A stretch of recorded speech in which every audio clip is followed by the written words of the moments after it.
और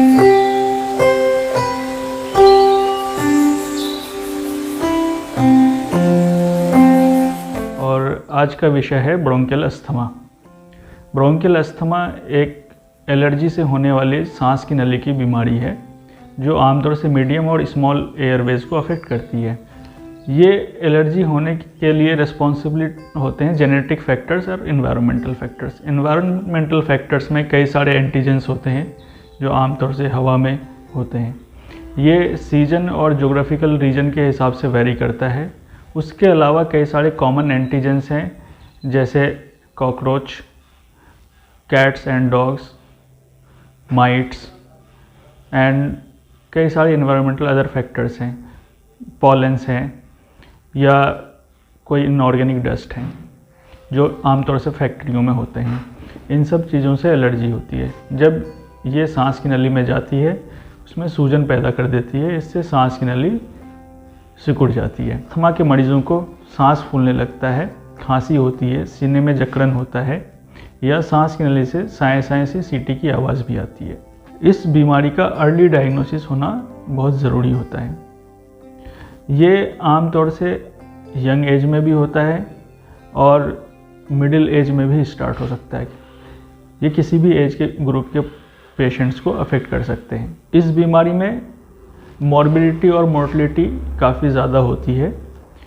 जितनी जल्दी डायग्नोसिस हो जाए उतना ज़्यादा बेहतर है। लेट होने से डिजीज़ का स्टेज चेंज हो जाता है और सीवियर स्टेज में पहुंच जाता है। रिमॉडलिंग हो जाती है सांस की नलियों में, जिसमें दवाओं का असर कम पड़ता है। इस बीमारी से आमतौर से पूरी दुनिया में कम से कम भी 3 करोड़ लोग हर साल ग्रसित होते हैं और आमतौर से 4 साढ़े 4 लाख लोगों की इससे मृत्यु हो जाती है। आमतौर से इस बीमारी की जो सीवियरिटी है लोअर सोशियो इकोनॉमिक स्ट्रेटा के लोगों में ज़्यादा होती है।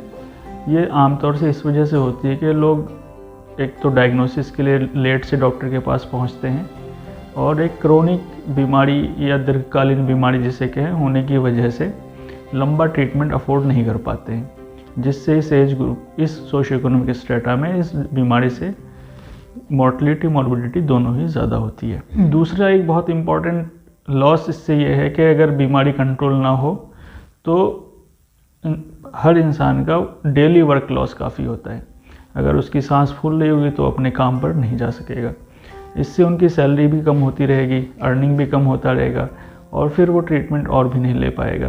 तो ये एक विशियस साइकिल में फंस जाता है पेशेंट। इसीलिए ये ज़रूरी है कि पेशेंट अर्ली स्टेज में ही डायग्नोसिस कराएं और ट्रीटमेंट कंटिन्यूअस लें, जिससे मिनिमम कॉस्ट पर उसका ट्रीटमेंट हो सके।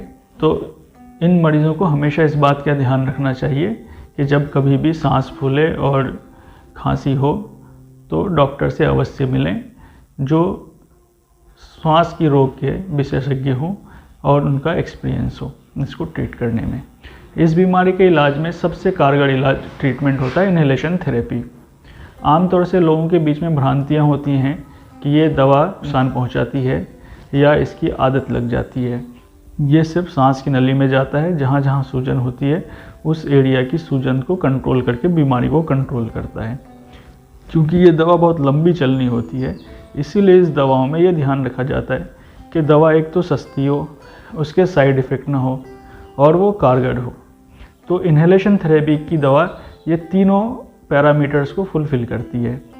एक तो ये है कि ये सिस्टमिक साइड इफ़ेक्ट नहीं होते हैं इसके, लॉन्ग टर्म के लिए सस्ता पड़ता है और ये एक बहुत ही इफ़ेक्टिव मेडिसिन है। इसीलिए कोशिश ये की जाए कि early diagnosis, early treatment and early inhalation therapy start किया जाए। कई बार कन्फ्यूजन इसमें भी होता है कि सांस फूलने की वजह और बीमारियां भी हो सकती है, अस्थमा ना हो के कोई दूसरी बीमारियां हो सकती है। तो इसमें डिफ्रेंशिएट करना भी ज़रूरी है कि ये वाकई अस्थमा ही है।